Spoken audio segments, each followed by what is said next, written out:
In the iconic words of Martin Luther King Jr., we have a dream. We come before you and we invite you into a conversation with us. We invite you to have a family meeting with us. What we ask is that as you sit with us, and although you are here physically, of course, try not to drift away emotionally or even intellectually. Stay present with us. We may say some things that create some anxiety, and that's normal. And you might even feel your heart racing or your pulse rising, and that's a normal response to difference. So just stick with us over this next maybe 45 minutes or so of conversation. You have probably noticed that some things have changed around here. There are fewer and fewer people coming to church. A growing population is getting older while younger people are absent. This is normal.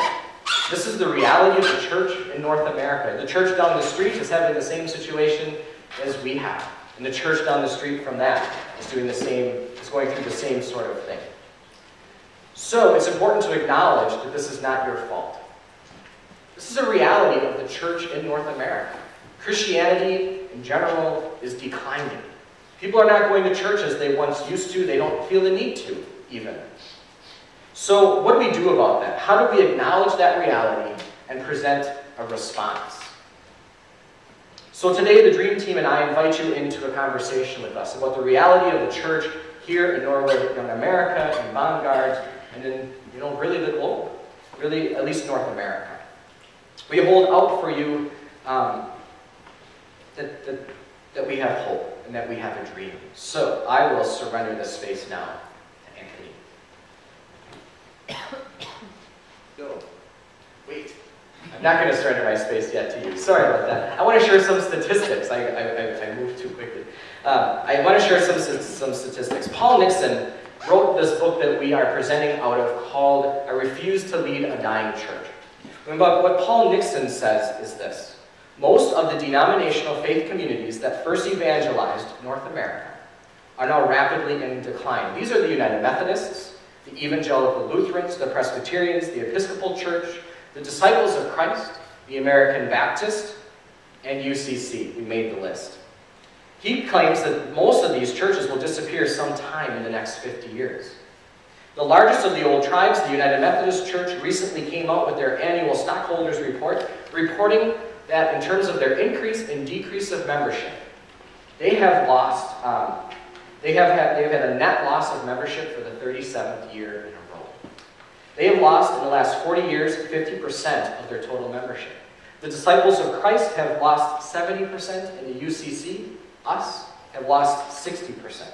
The Southern Baptists are the only denomination, according to Paul Nixon's research, that have actually grown. And the reality is that they have a rigorous church planning initiative.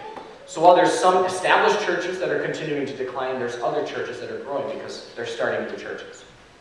According to George Barna, one of the most respected polling agencies in our nation, they predict that the more evangelical denominations, those are the more conservative churches, like more conservative Lutherans like Wells, Missouri Synods, the Assemblies of God, Baptists, the Christian Missionary Alliance, which is what Crown is a part of, these denominations will soon also begin to experience decline, if they're not already suffering from that already. So where are the young people? That's part of our question, right? Barna suggests that there is a generation of Americans no longer trusting any one religious institution or community to meet and satisfy their needs. So what they do is they move from church to church. Janae and I participated in the church that we were at before here, Cottage Grove UCC. Actually, Janae participated in it. She did a polling of the young people who weren't in church in that church.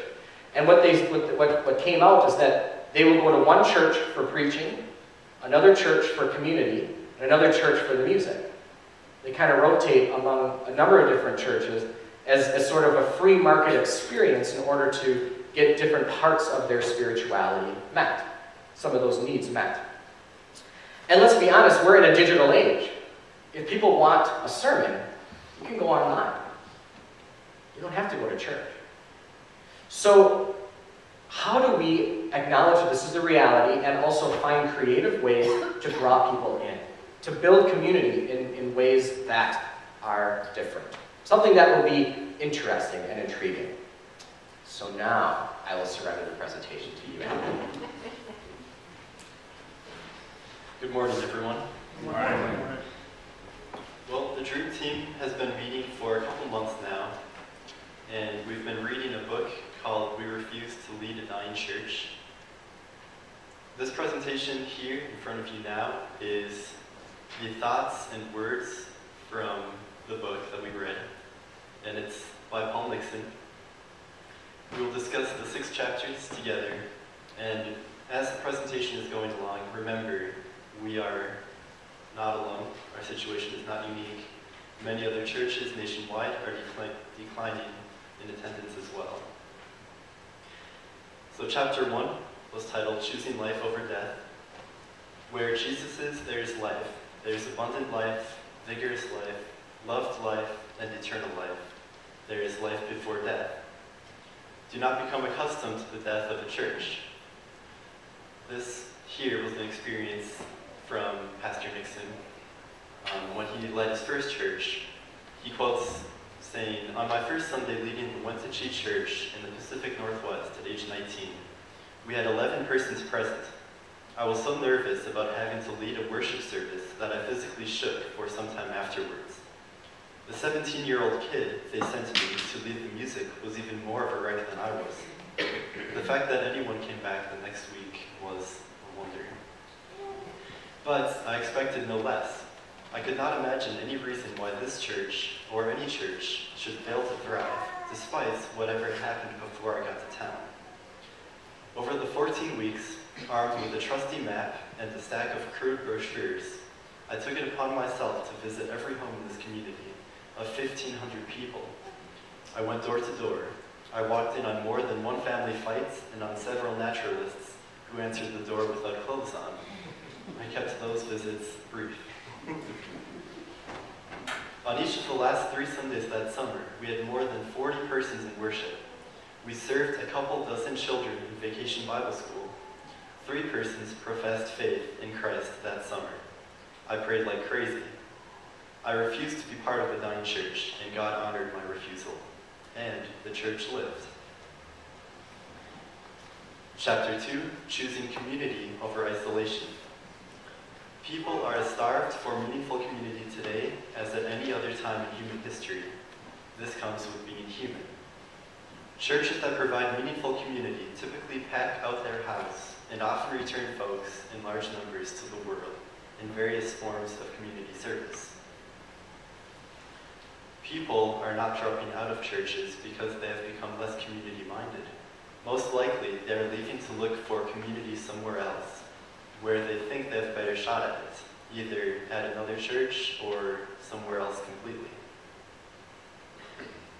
Dying churches often have a nice coffee time after the service, but lack settings where people move beyond small talk to share real hurts and hopes with one another. People may be most effectively gathered around a helping project, for instance, with a focus on tasks that offer hope and help to others. Many people's personality types do not lead them toward sitting in a circle in anyone's living room, discussing any topic, let alone religion. Helping those in the community, it makes sense. It's important to look at Bible passages, too, to help guide us as we move closer to the type of personal life sharing we desire. This from Acts chapter 2, verse 42 through 46. They devoted themselves to the apostles' teaching and to fellowship, to the breaking of bread and to prayer. Everyone was filled with awe at the many wonders and signs performed by the apostles. All the believers were together and had everything in common. They sold property and possessions to give anyone who had need. Every day they continued to meet together in the temple courts. They broke bread in their homes and ate together with glad and sincere hearts. Chapter 3 is choosing fun over drudgery. We can frame what Christianity is about in terms that are hopeful, joyful, and playful, and there will rarely be a shortage of people. Fun elements in the life of church become counterproductive only when we pursue them as ends in themselves. that is for entertainment's sake, rather than as a happy path towards something greater, deeper connection with God, for instance. The fun starts in big church. If you are concerned about diminishing the reverent atmosphere in the worship room, consider what can be done elsewhere on campus to generate energy and playfulness. Can we not have fun? Can we not be playful? Can we not exercise good manners? When we experience a major breakthrough in our own spiritual search or adventure, can we not write a letter to a friend to share what is happening with us? Can we not agree to just avoid clunky, canned conversations and rather intentionally develop authentic relationships with our neighbors and coworkers so that we know something more about them than that they drive a Camry and have 2 children that are, we think, both in high school? If something is going on at church that we enjoy, can we not invite a friend to come along with us or to help serve us with us refreshments afterwards? As far as the Bible school and Sunday school is concerned, the author believes that whenever the teachers have as much fun as the kids, there will always be plenty of adults in the children's ministry area.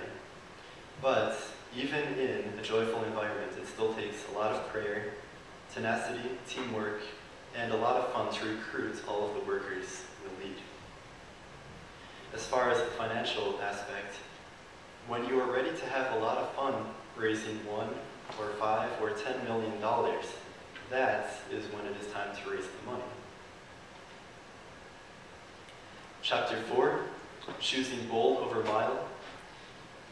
Something that the author came up with was called the Mr. Rogers test.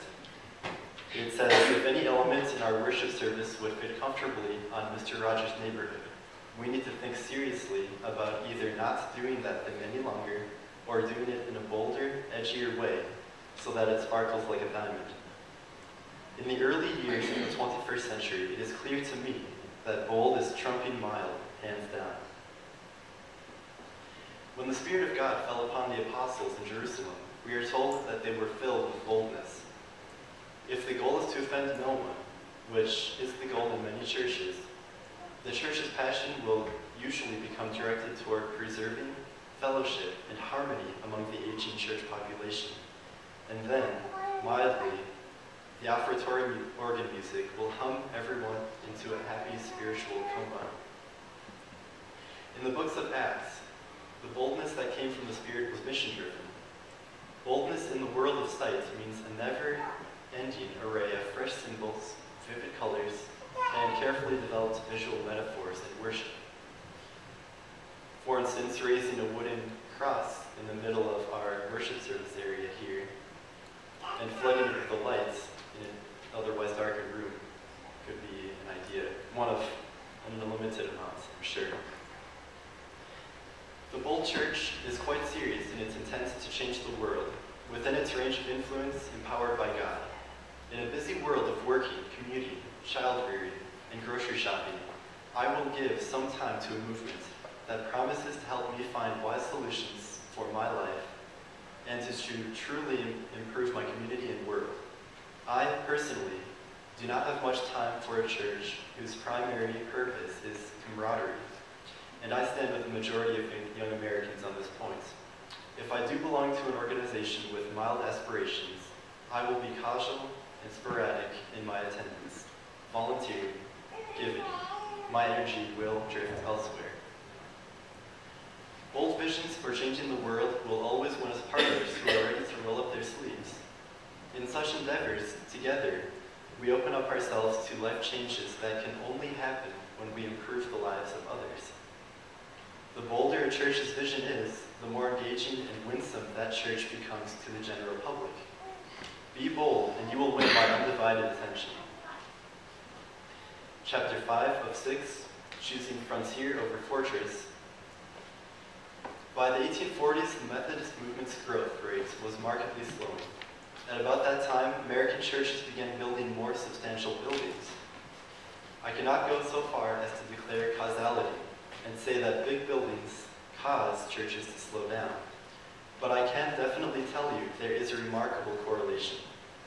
The more building-oriented any church becomes, the more it will be tempted to take on the settled attitudes and habits of an institution, and to leave the free-spirited, frontier-oriented attitudes and practices that grew it to start with. We don't need to work to add more people until we can adequately take care of the ones we have. This statement, which cuts to the heart of the mainline church's dilemma, arises from the belief that the mission of the church is taking care of its own. I wish I could have been in the room the first time a Methodist church member verbalized such a sentiment. I would love to have seen the looks of shock on the faces of the others in the room. The Methodists understood their mission to be about changing the world, not exhausting all their energy on one another. Yet, with their pioneering work in small group life, the early Methodists also exceeded most mainline churches today in the quality of tender, loving care delivered to each church member. Chapter 6, choosing now rather than later, which I believe to be one of the most important points. The prophets Isaiah and the Apostle Paul say to us that now is the time of salvation. If we understand the work of our church to be less urgent than what the freedom fighters were about in the 1960s, perhaps we do not clearly understand the salvation that we have been called to offer. There are people all around us who have been living in isolation from God and their neighbors most of their lives. There are injustices and legacies of human suffering that have endured for all of recorded history. These things utterly dishonor God and humanity, and some of them can be significantly changed in our lifetime. How long do we intend to wait before joining with other persons of goodwill to do something about raising awareness about an unfolding genocide in the world that threatens to annihilate 1 million people? 5 years? 50 years? 1,000? Friends, I have heard them all, at one church or another, and a few of these excuses I hear over and over again. There's enough truth in each statement to intimidate your church into doing nothing. Each statement touches upon a certain wisdom and then twists it, sort of like the devil did with Jesus in the desert. More often than not, we use these kinds of issues as excuses to delay action. And then, 5 years later, 5 years older, 50 people later, we feel even more overwhelmed by the challenge than we did earlier. Most mainline churches, despite occasional financial challenges, have more real dollar income today than they would likely have in the future. It'll be harder to afford tomorrow to do what we need to do today. Do we truly believe that Jesus' invitation, "Follow me," can be put off until a more convenient time? Though the number of young adults who distrust organized Christianity is skyrocketing to the highest levels in American history, this is one of the most spiritually minded generations we have seen come down the pike. As Jesus would say, the fields are ripe for harvesting. There are millions of non-church people talking about the most important things in life, if only we would choose to be a part of their conversation. How long do we intend to wait before offering them ministries and relationships through our church that can help them to reclaim their best selves, to discover the joy of Jesus' way, and to fall more deeply in love with the God who loves them? Whatever you choose to do with the thoughts and ahas that may be bubbling up in you, I plead with you simply, do something and do something soon. Choose now over later. In the final section of the book, there was an epilogue. And in this portion, the author, Paul Nixon, interviewed a pastor by the name of Paul Gordon. And Paul Gordon has a lot of experience, a lot of wisdom, and a lot of achievements. He oversees a region known as the American Baptist Churches of the West. This region had declined for decades until 1997, when he took over. Now, there are 153 growing churches. Worship attendance has increased by 12,000 members, and several congregations have grown from less than 100 people in attendance each week to over 500. There are 2 questions and 2 answers that we felt were more important, and perhaps ones that could be addressed to our church specifically that could help us most. The first one, Paul Nixon asks, choosing life over death is one of the 6 choices we have explored in this book. Which of these 6 choices have you found important in your work? His response is The three that resonate most with me are choosing life over death, choosing bold over mild, and choosing now rather than later. The second important question and answer. The question is, are there other choices you would add to the 6 I've outlined here? Paul Borden's response is, if I would add one, it would be vision. I would choose to dream rather than just living with the present. Vision is God's way of providing hope. Without hope, it is often hard to be motivated. Therefore, I have chosen to dream, and then I let God lead to see if the dream will become reality. The final message shared by the author in the book is, let go of your labored and ineffective efforts to run your own life apart from God. Turn to accept and begin to walk in the way of Jesus. And as a result of our meetings, the Dream Team has come up with action that we thought would be appropriate to our church. They're in 3 different groups: outwardly focused action, inwardly, and within the community. I forget that word. But we will have the other members of the Dream Team come up and I'll discuss those with you now.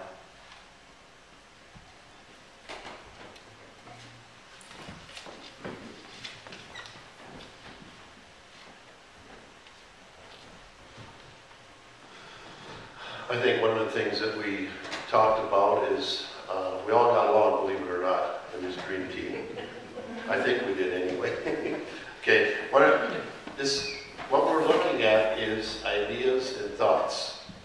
Create a church website. Jamie and Adam had kind of been the spirit. You always have to have someone that's in charge of these things. Now, whether it's Pancake Crunch, whether it's the quilting bee, somebody's got to be in charge, got to start this. It doesn't happen by itself. A hobby fair. Larry's kind of in charge of, his passion is for this. And Larry, what are we thinking about, like for a hobby fair? Well, there's different people in the congregation that have hobbies they like to do. And if we get more people to join them, do their hobby or show the rest of the congregation their interest, we can get other people to take interest in it also. And some of the ideas that we're talking about is, Orla, you'd like to talk about bluebirds, right? So we're talking about, having a section down in the basement where we would, part of the basement where we would say a Saturday or something like that, where we'd have a hobby day where people would be invited to come and share their thoughts about bluebirds, just using that as an example. What were some other things we talked about? At puzzles and the quilting bee, the ladies from the church, they've been quilting together, but they could ask other people from the community to come and join them. And the key word was community. To get the community involved. This is what it's all about. Church, a community of fun. And that's what it's all about, really. Starting a children's reading or math program. And that was one of the things that I was involved with. And I've got some stop signs in front of me, but I think there's some other avenues where we could have like a program where children want to learn. Like a reading program. We could open up the church for a daycare for an hour or so on a Saturday morning to read. Some other things, we could go some other places like the library and encourage children to learn how to read, math, whatever. And that's something of my passion. Feed my starving children. Adam was talking about that. Now, here's where I'm going to stop and say one thing about this. When you have this octagon and it's kind of red when you come up to an intersection, what do you call that thing? Stop sign. How many sides are on a stop sign? 8. Okay, but do you stay there, or do you look to your left and right and forward, or behind you? Do you stay there all the while, or do you move forward? Feeding my starving children was Adam's passion. We talked about it in our group. And guess what the first thing was? It takes 500 people. When I look out here, I don't see 500 people, so one side says we're stopped. We can't move, can we? But there's an opportunity. What if we go to another side and say, hey, what if we asked other churches if they would come and help us? Oh, okay, that might work. So we have to, think about that. Oh, here's another stop sign. It costs $22,000 to come out and do that. Anybody got $22,000 they want to donate for that? I think we're in economy crunch right now. Well, maybe that ain't going to work work so good. Hey, how about going to the community? Here's another side. Let's go to the community. Well, Norwood ain't, they ain't blustering very well with the economy either. But maybe Cologne, Waconia, we get all those guys involved. But it all takes somebody to start it. Oh, where are we going to have this? Where are we going to put this on? Oh, maybe the high school could do this. There's another side. Okay, well, if we can't do all that, that takes an awful lot for Pastor Adam to go around and do that. What if we do something else? We could go someplace where they do this right now. We could take a busload. Oh, where are we going to get a busload? We can't even get a busload to go to the movies, right? Or to a theater, right? So, let's try something else. Let's go to the next part of the stop sign. What if we get a caravan of cars and go down there? Oh, that's an idea. What if we could only get one car? Here's the last part of that stop sign. What if we just take one car and go down and do Feed My Starving Children and help put this all together and package this all up? So if one car would go down there, that one car has 2 people. Those 2 people go get 4 more people. Pretty soon we got the car full. Maybe we go back the other way around this stop sign and we'll get to where we want to go someday. So this is the whole idea of all of this. Troops, we have a program where we send our Christmas cards to the troops, right, Jeanette? So we've done that already. We've already started that. March is Food Shop Month. We go and we take care of that. And we've been doing that already for quite a while. Maybe we should have a chili feed. Marriage or medical seminars. Maybe we could do something like that. How many here have a will set up or a trust? We could maybe help out doing something like that. And again, this is just ideas. Outdoor activities. Dwayne, what was that about?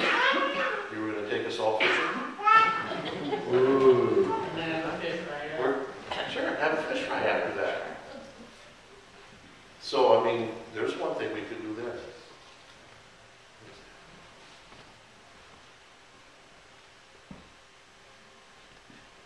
Movie night. Adam's already started that already. We've got a movie night, popcorn too. So that worked out pretty good. It was a lot of fun. You guys were there, right? We have a good time? Sure we did. A brewery night. We've done that twice already. And we've got some good ideas already on that one. And somebody brought up, well, maybe we should try to brew some 1919 root beer. It's another idea.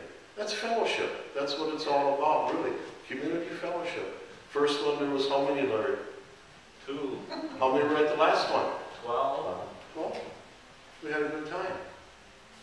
And we actually had 2 people that were brewing some things, really. And now there's a 3rd one. And now if we have this other one, we have more of these things going on, too. It's just a fellowship type of a deal. Anthony was thinking about doing what? There's an Onan observatory at Baylor Park, and I found a website that can tell us whenever the events are. It goes through certain months, and I think all the way up through 2013, the entire year of it. So if the weather's nice and warm and there aren't too many bugs, perhaps that would be nice as well. I've been there a couple times, and it's always amazing. I love looking at the stars and things. All right. Now this is just to give me ideas about this kind of stuff. We have game nights, non-religious book groups, men's fellowship, children's choir, or children leading worship, cakewalk, music before and during or after service, leaving church unlocked all week. Oh, that's scary. Maybe somebody would like to come into church and have some special time, a prayer time. Is that such a bad idea? National Day of Prayer Celebration. Share worship with other churches. Stiffin's Fest. Get involved with those things. So those are the kinds of things that we've kind of discussed. And we've had stop signs and we've had discussions and it's all worked out very well. So we're asking you for ideas as well. To have a community of fun, really, is what we're after. Choosing fun over drudgery. And we can't do it alone. We can't do it alone. We need you. So that's why we invite you into this conversation about what does it mean to do community together? And how can we do it in new ways that are thinking outside the box of how church has been done traditionally? The churches that do that, usually grow and they thrive. So, do you have any questions? Because we don't want this to be a one-sided conversation. Do you have ideas, thoughts, concerns, anything? I can grab that piece of the paper and I'll read the questions for you if you had one. Yeah. Good. One activity we could even do in December, if people are interested, is go carol. Ooh, could go carol. Find a spot that, has openings, nursing homes, or for people that are housebound, that we can go to their house and do some caroling, maybe one of the next Sundays. We could do something like that. When we talked about the reading and math program, I mean, if we're going to do something for an hour in church, I'd like them to be reading some of the Bible story books that we have. Or if they're using math, 40 days and 40 nights, and incorporate some of the Bible math into what we do with the math. And then the other one I was thinking, the Feeding My Starving Children. And I'm not sure, there's so many different organizations. My nephew used to be and I'm not sure if it was that group or Feed My Hungry Children, but there's been some turmoil in the management, and there's been some problems, and he ended up going to another group that does the same thing. So my nephew, if we would want to, and he's now with Feed My Hungry Children or something like that. And it's just a brand new organization coming into Minnesota, they're just starting up, that we can work with him to try and do something if we would want to go that route. So we have an in with him if we would want to do something on that. Great. Great ideas. Thank you. Other ideas, thoughts? Okay. Our church used to represent our church in parades that were around in the community or when there was festivals, and we don't do that anymore either. So I think that's one thing too where we could outreach the church. Yep. We just need someone with a passion and energy to do it. That's the big thing. Find something that you're excited about, that you're passionate about. If we feel like we have to lead into a group, then it becomes boring and it dies, But if it's something that you're excited about, if it's something that you're interested in, like creating a parade, and you begin to get that ball rolling and find 1, 2, 3 other people to help you do that, then it becomes a success. It can grow. Those are great ideas. Great ideas. Anything else? Questions? Think we're crazy? All right. What is If next? we would try caroling, is anybody interested in doing it one of the next 2 weekends? I guess if we would set something up, I'm not going to go through that. People are interested in doing something next Saturday or Sunday. Would you be in a place somewhere in the back, well, after you're done playing the organ, obviously, could we just gather in the back if you're interested? Like maybe over by the couches, if you're interested in doing that, and then speak with Penny right after church so that we can get some people together. Okay? And these are things that as our technology gets more advanced, we can start doing email dispersions and things like that too for ideas so you can email back and communicate. I need to create a roll call where I have everyone's email address and a database for that kind of stuff. So those are all things that are in our future. Do you have any other final thoughts or comments? Pardon? Yes, we're going to do that. All right, so do I do that before I do the conclusion? Okay. Well, my family in Christ, though we make no promise of success, we do have a very hopeful future. I see in you, and I even saw it in the job description when I was looking at your call, that you have a desire to grow, that you have a desire to change. There are those of you who are twice my years and have more energy than Janae and I put together. There are so many good things going on in this community already. So it's not as if we see that the church isn't vital or isn't spiritually active. It's just that we want to engage the culture and confront it in a way that draws people in. Does that make sense? Okay. So let us reimagine our future together. We must enter into this conversation as a community. You and I, you and the Dream Team, here are your representatives. You have questions, thoughts, you want to bring ideas to us, talk with them. These are the people to speak with. We must experiment with how we do church. We must step outside of our comfort zones. David's Goliath didn't get knocked down while David stood behind the battle lines. He conquered by getting out in front and taking risk We must experiment with the ways we create community. Brewing with Pastor is not my intent or my desire to endorse alcoholism. That is not what I'm doing at all. In fact, if there's anyone who would struggle with that, I ask for your forgiveness, because that is not my desire to trip anyone up, and we can talk about how to navigate that into the future as well. It is, though, a way of being relevant in creating community. Right? It's a way of creating community in a relevant way that's outside of the box in a culture that isn't very interested in doing church. Right? So are there ways in which you might come up with a way of creating community around the person of Jesus that's interesting, that's different, that you could even tie spiritual things into? I can watch Star Wars and do theology all day long. It's an awesome movie. So perhaps Brewing with Pastor may not be your activity of participation. Perhaps theology and movie night might be. Or perhaps you can think something else up, bring that to the table, take initiative, and create a group that you and others would want to belong. So herein lies the invitation. We invite you into the journey to dreaming with us, growing with us, and leading with us.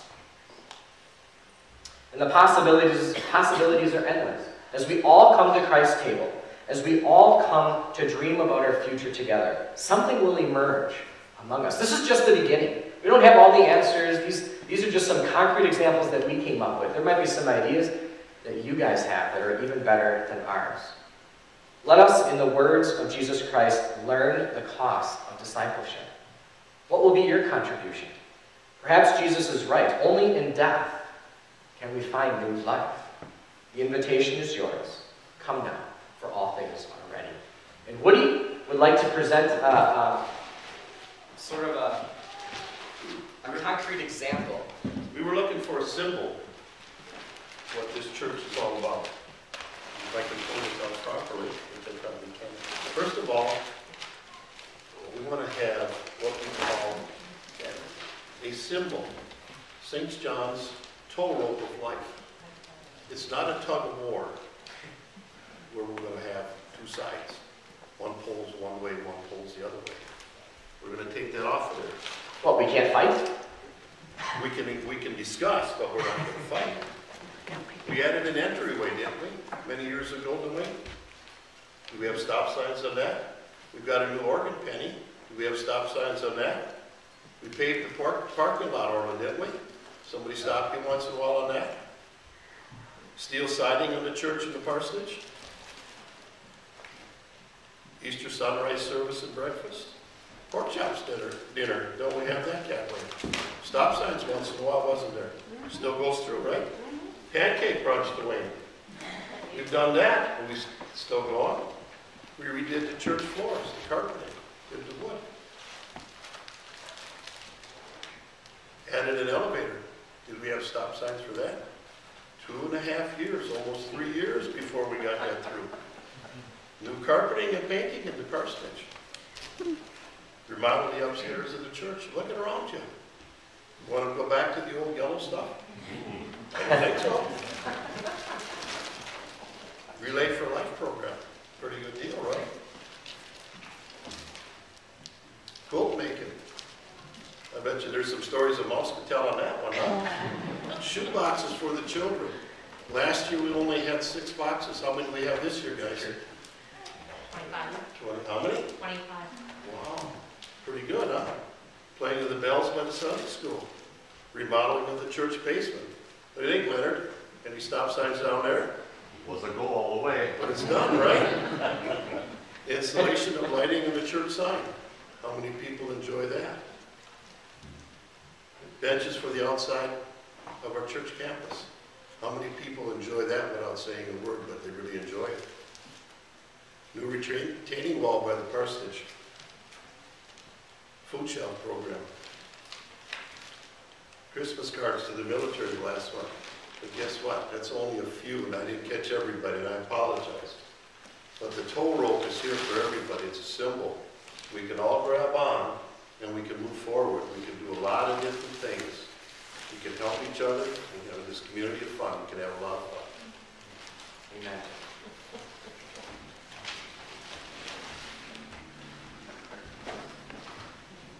Thank you, Woody.